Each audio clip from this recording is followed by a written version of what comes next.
যদি শুধু টিকটকের সাইড থেকে বলো তাহলে তো বিপি গ্রুপের থেকে বিটিএস গ্রুপের পাওয়ার বেশি, তাই না? আর জিসুর ফলোয়ার বেশি হওয়ার কারণ আমরা সবাই জানি। আসলে আমরা আমাদের আইডলদের সাথে কারো কম্পেয়ার করি না, কারণ সেটার প্রয়োজন পড়ে না। কিন্তু ব্লিঙ্করা বারবার সেম টাইম পোস্ট করে এটা প্রমাণ করছে যে তাদের আইডলদের ফেমাসিটি ঢোল পিটিয়ে বলতে হয়।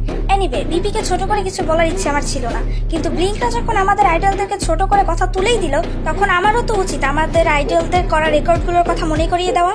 বিটিএস হলো একমাত্র কেপপ গ্রুপ যারা বিরতিতে থাকার পরও একের পর এক রেকর্ড ভাঙা থেকে শুরু করে একের পর এক অ্যাওয়ার্ড জিতে নিয়েছে।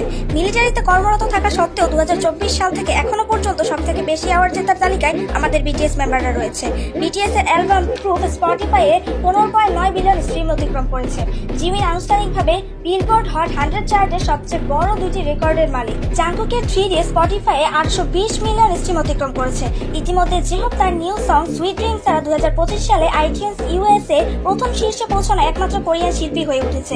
জিমিন হলো প্রথম এবং একমাত্র কে সোলোইস্ট যে স্পটিফাইয়ের ডেইলি ইউএস শীর্ষ শিল্পী চার্টে 250 দিন কাটিয়েছে। আমাদের বি একক শিল্পী হিসেবে এখন পর্যন্ত 109টি শারীরিক পুরস্কার পেয়েছেন। অন্যান্য শারীরিক পুরস্কারগুলি গণনা করা হয় না, কারণ হাইপ সেগুলি দাবি করেনি। গুগলে মেইল পপ সিঙ্গার বা আর্টিস্ট সার্চ দিলে আমাদের জিমিনকে দেখা যায়।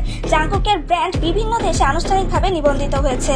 বিটিএস এর বাটার সং রিলিজ হওয়ার 24 ঘন্টার মধ্যে ইউটিউবে 108.2 মিলিয়ন ভিউজ ছাড়িয়েছে। এছাড়া most global K-pop artist, most award win K-pop artist সহ আরো অনেক পপুলার অ্যাওয়ার্ড জিতে নিয়েছে।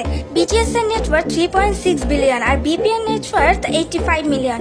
কই বিলিয়ন আর কই মিলিয়ন, থাক সেদিকে নাই গেলাম।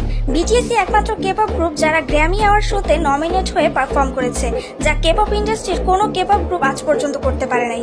এছাড়াও আরো অনেক অনেক রেকর্ড আছে যা বলা শুরু করলে 3-4 ঘন্টাও আমার ভিডিও শেষ হবে না, তাই সেগুলো নাই বললাম। সো আপারা পপুলারিটি নিয়ে কথা বলতে গেলে ভালো করে রিসার্চ করে নিয়েন, তারপর কথা বলেন, নয়তো লাস্ট মোমেন্টে নিজেরাই বাস খাইবেন।